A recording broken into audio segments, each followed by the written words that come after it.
last class we discussed about sets of simple shoe brakes, right? In that, so we have just the diagram was being given, and based on the diagram, we consider that this is your length L, right? This is your length L, and this one we call it as A.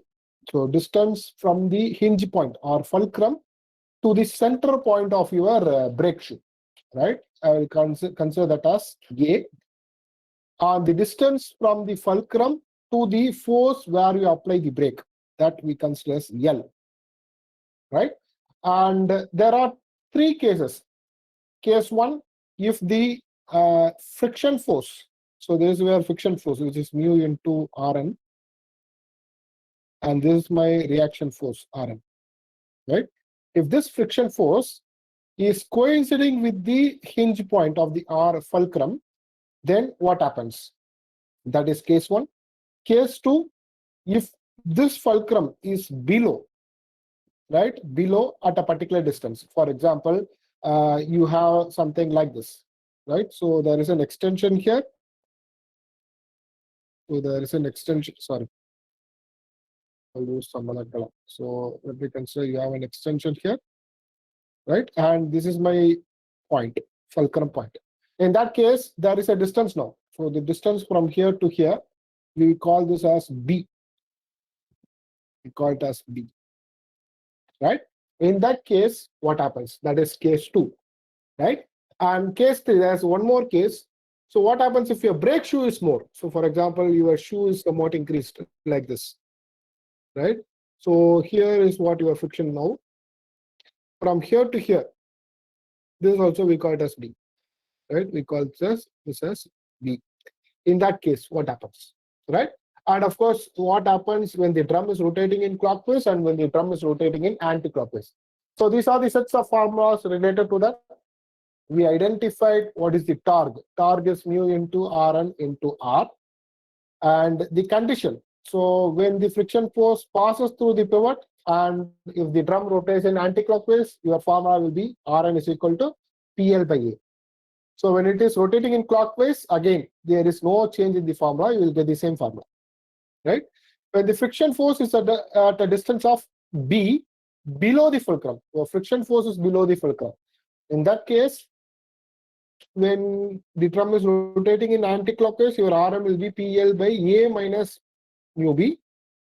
So which means there is a self-locking. There may be a possibility of getting self-locking. Whereas if it is rotating in clockwise, it is A plus mu B, right? And similarly, the third case, so when the friction force is above the fulcrum, right? So anti-clockwise, we have PL by A plus mu B, and in clockwise, we have PL by A minus mu B, right? And the condition of self-locking is like this. Your A should be, if the A is less than or equal to mu B. If the A is less than or equal to mu B, then you will have self-locking, right? Then you have one more we have identified, we discussed about this equivalent coefficient of friction, mu dash. So this is applicable when your theta, 2 theta is more than 40 degree, right? In that case, you have to consider like this. So 4 mu sine theta divided by 2 theta plus sine 2 theta. We apply this formula to identify this, right? So these are the things we discussed last class, right? We will try to solve some problems. Yeah, and we consider this problem. This is not related to brake actually. So this is something which you use the application for brake. What do you mean by kinetic energy and how to identify that, right? That is related to that. So because sometimes in brake problem, they may ask a question related to this also. So we will try to solve that problem also, right? Okay. You have a bicycle which is rotating, which is traveling at a speed of 12 kilometers per hour on a level road. The mass of the bicycle is given, which is 105 kilogram. The force is applied on the rear wheel. So the wheel is around 800 mm in diameter. So the pressure on the brake is given, which is 80 Newton. What is this pressure on the brake? What do you mean by this? Reaction. Yeah, this is reaction force. So this is reaction. This is reaction force. So which means it is nothing but Rn, right? So the coefficient of friction is given, which is 0.06, right? So they ask what will be the distance covered by the bicycle. So when you apply the brake, a number of turns in the wheel before it comes to rest, and also to identify what is the time taken to stop the bicycle. Let us write down what are the data given. So they are given speed, right? So speed is equal to 12 kilometer per hour. So I want to convert it to meter per second. So what is the formula? So 12 into divided by 3600, right? So what is the speed? So 3.33 meter per second. Okay, so I got speed, right? And Rn is also given, which is 80 Newton. Coefficient of friction is given, which is 0.06. And diameter is given. So R radius, I will convert it to radius. So radius of wheel, right? Radius of wheel is 400. So it is 800 by 2. So 400 mm. Right? So we already discussed brake is something which reduces kinetic energy by some external force. Right? What is the formula for kinetic energy? Half mv square. Half m square. Yeah, very good. So it is half mv square. So which means your kinetic energy in your brake is half mv square. So I got all the values of m. M is mass. So mass, okay, I forgot to write that mass. So mass is 105 kg, right? So mass is 105. So half into 105 into velocity is speed, which is 3.33 whole square. So what is your kinetic energy? 582.16. Right? So what is the unit? Joules. How to identify unit? So mass is kilogram. This is meter per second, the whole square. Right? Or you can write out kilogram meter per second square into meter. Right? So this one, I can write it like this. What is this? This is Newton. Newton meter. So my unit is Newton meter or joules. Right? As I told you, you can also write it as joules also. That is also right. Okay. So this is the energy. I have to stop this energy. So which means I have to do some work. Work done by brake. Right? This work done by brake. So work done is mu into Rn into distance traveled. So at a particular distance, so to apply a brake. Right? So which means I can relate this. This work done should be equal to your kinetic energy. Right? So work done is equal to your kinetic energy, which means mu into Rn into the distance traveled, yes, let me call it as S, is equal to 582.16. You know what is mu? So mu is 0.06. Sir, distance travel அது வந்து எப்படி break apply பண்ண டைம்ல இருந்து vehicle stop ஆன time இருக்கு. Work டன்றது வந்து எவ்வளவு டிஸ்டன்ஸ்ல அதை வந்து பிரேக் பிடிச்சு நிக்கணும். Okay. Right. So work done இப்போ பிரேக்ல வந்து நான் வந்து ஃபோர்ஸ் பண்றேன், அப்ளை பண்ண உடனே இந்த கைனடிக் எனர்ஜி 0 கொண்டு வரணும். ரைட்டா? ஸோ இந்த ஒர்க் டன் எப்படி ஐடென்டிஃபை பண்ணலாம்னா, ஸோ ஃப்ரிக்ஷன் ஃபோர்ஸ் என்ன ஃபோர்ஸ் இருக்கோ அந்த force into the distance, what are the distance you have. ரைட்டா? So எவ்வளவு அதான் distance அது சார் travel பிரேக் ஆகும்? அப்ளை பண்ணி சைக்கிள் ஸ்டாப் ஆகிற டிஸ்டன்ஸ் அதானே சார்? Yeah, cycle stop ஆகிற distance. Yes, very good. Okay sir. அதுதான் distance. அப்போ mu into Rn. So இதுதான் total work done by the brake. ரைட்டா? இந்த ஃபோர்ஸும் இந்த கைனடிக் எனர்ஜியும் ஈக்குவலா இருந்தா தான் ஸ்டாப் ஆகும் வண்டி. Right? So that is what we are doing. So mu is 0.08 into Rn. What is your Rn? I think it is 80. Into S is equal to 582.16. What is the value of S? 121.28 meter. Any doubt in this? இல்ல sir 121 அவ்வளோ metre போயிருக்கா sir break பிடிச்சிட்டு? Break பிடிச்சி அவ்வளோ போகும். ஆமாப்பா, இதுல friction கம்மியா இருக்குப்பா, அதனாலப்பா. ஆக்சுவலா ஃப்ரிக்ஷன் 0.06 இருக்காது.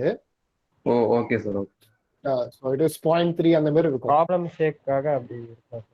ஆமாமா, ப்ராப்ளமுக்காக அப்படி இருக்கு, வேற எதுவும் இல்ல.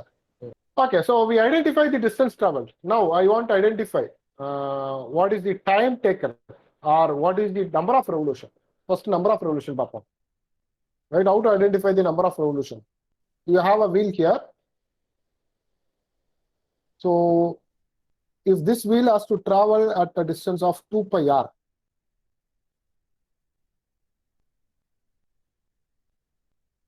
Total distance traveled by 2 hours. pi d, that is one revolution. Right, this is one revolution. Right, now I want n, number of revolution. How to identify that? 121 divided by 2. Yeah, so 121 divided by 2 pi r. Are you getting it?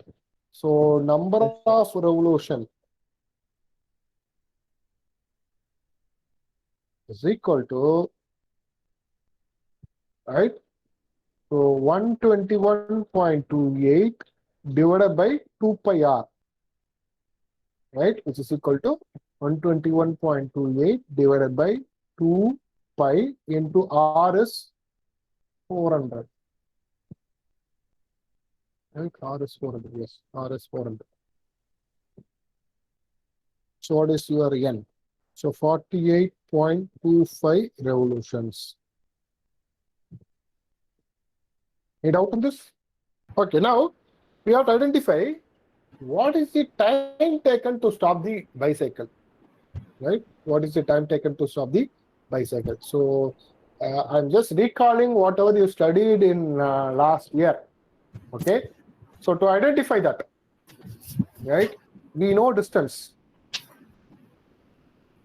we know velocity, we know distance, and we know what is the velocity. Right, these two is a known data. In that case, I can use this formula. What is that formula? S is equal to ut plus half at square.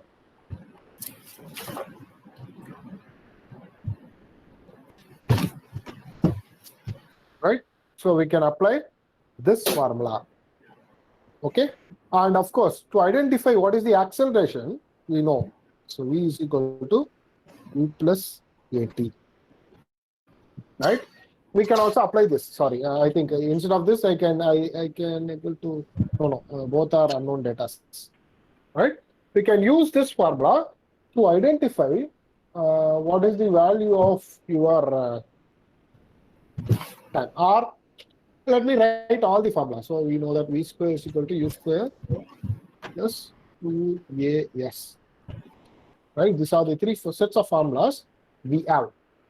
Right, when I consider the last one, so distance is known, velocities are also known. I can identify acceleration from this. Right, so your v, final velocity is 0 in this case. The initial velocity is 3.33 meter per second.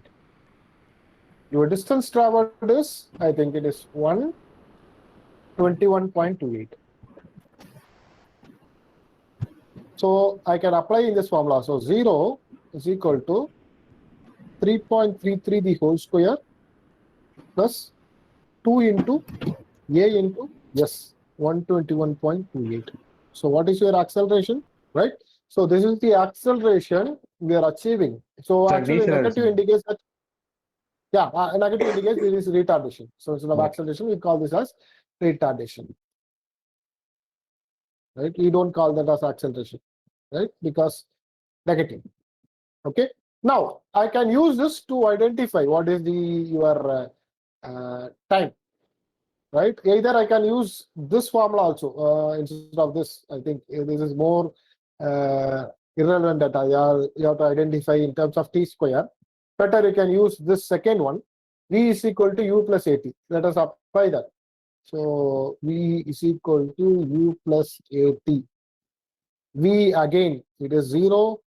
U is 3.33. A is minus 0.045 t. So what is the t? So t will be equal to 3.33 divided by 0.045. What is the time taken? 34 seconds.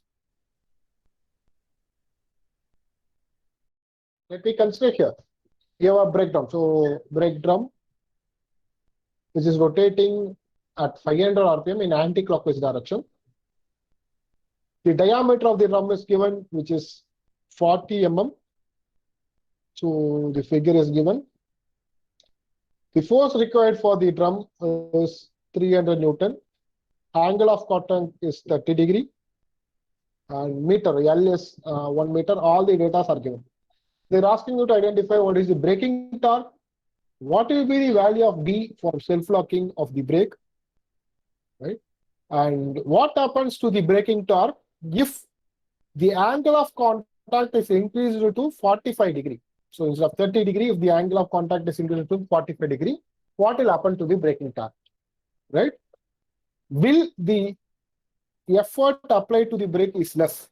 So in this condition, if so, what is the value, right? And they are given what is the coefficient of friction also. Write down what are the given data. You have speed n, which is equal to 500 RPM, right? Then diameter of the drum is given. So I have to write it in terms of radius. So radius r is equal to 200 mm.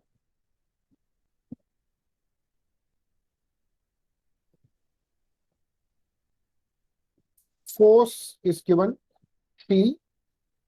T is mentioned as 300 Newton. Angle of contact is given, which is theta. So anyway, there is no use in this theta now, right? Just for reference. Actually, this is 2 theta. Right? 2 theta is 30 degree. Anyway, we are not going to use any of this. Right? I will erase it, so I don't want this data. L is given. I am writing everything in mm, so this will be 1000 mm. A is given 300 mm. B is given, which is 25 mm. Right? So I have to identify what is the braking torque. You know the formula for braking torque. Torque is equal to mu into Rn into R, radius of your drum. Right? Okay. So the first step is I have to identify what is the value of Rn. Right? Let us consider this figure. I'm going to take moment at point O. I'm going to take moment at O and equate it to 0. So let me consider this force. This force, the distance is L. So force into distance, rotation is clockwise. So it is minus. So minus P into L. Let me consider this Rn. This is my force. Distance is A. Rotation is anti-clockwise. Plus Rn into A.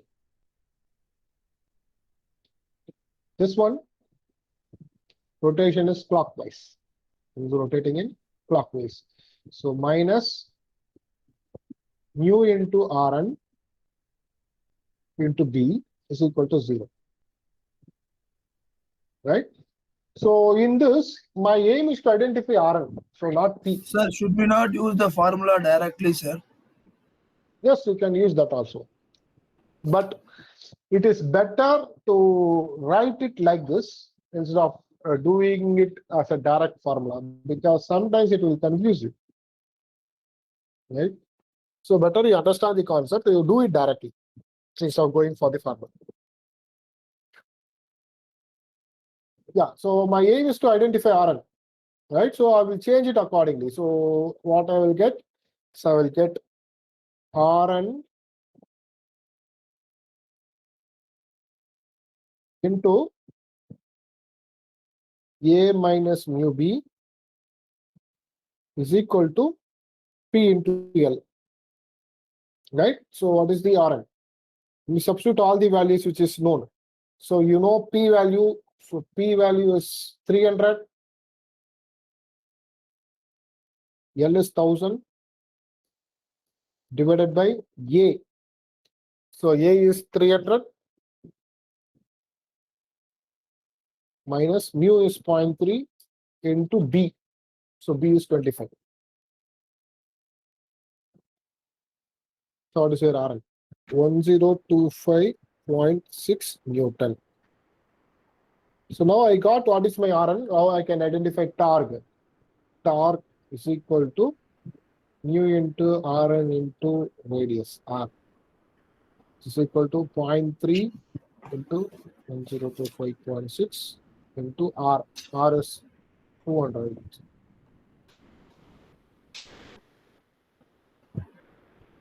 What is your top? It's 1538.26 Newton mm. Any doubt in this? Finding out torque. Okay, we completed the first thing. Next, what will be the value of B for self-locking? Right, that is my next question. So I'm going to consider the same value. So I have A is A minus mu B, right? So you know that second subdivision, right? A minus mu B, right? In this, if A is equal to mu into B, then you will have self-locking, right? So what will be the B value then? So A is, I think it is 300. 300 divided by 0.3. What is the value of B? 1000. So when your B value is 1000 or more than that, you will have self-locking. So if your B value, B should be greater than or equal to 1000 mm, right, to get self-locking. If the angle is increased, angle of contact is increased to 45 degree, what will happen to the bed? What will be the effort applied in the brake and what will happen, right? So that is the next question. So in that case, see, 2 theta is given as 45 degree. So what is theta then? It is 22.5 degree. So instead of mu, I have to use mu dash as a formula. So what is the formula for mu dash? So see, you have to be very, very careful in this. When I substitute theta in sine terms, it should be 22.5 degree. When I substitute it separately, it should be in radians, right? So identify what is theta in terms of radians. This 22.5 into pi divided by 180, right? What is your value in this case? 0.3925. Now mu dash is equal to 4 into mu is 0.3 into sine 22.5 degree divided by 2 into 0.3925 plus sine 45 degree. That is your mu dash. 307. So very little change, because so in that case we will identify what is the target, right? Target, you have the formula, right? So use that formula. So mu badal. So only thing is I'm going to take the same formula here. Your mu is somewhat higher. That's it. A little bit higher. 0.307. That's it. So what is your torque? So this is my torque value, right? As per the question, we identified what is the torque value, right? What happens to the braking torque that we identified. Now, will the effort to apply the brake will be less? So that is the next question. What do you mean by effort? Which is effect here? What is effort? P, sir. P. P. P is your effort. Very good. So in that case, I will take this formula, right? I am going to take this formula, Rn into A minus B. So I am going to consider this as a formula, right? So in this formula, my P is a variable now. So all the other things are known. So make sure this is mu dash, because that is the new term what we use, right? So what is your Rn? So 1025.6 into, what is your A? 300 M. 300. So 300 minus 0.305 into B. B is 100, right? B is 25. Sorry. 25 divided by L, 1000. So this gives me what is the value of P? 99.8. Very, very less. There's no only 0.2 mm, 2 Newton difference, right? Nothing else. Okay. So this is the answer. So right now we will stop here. So we will continue tomorrow.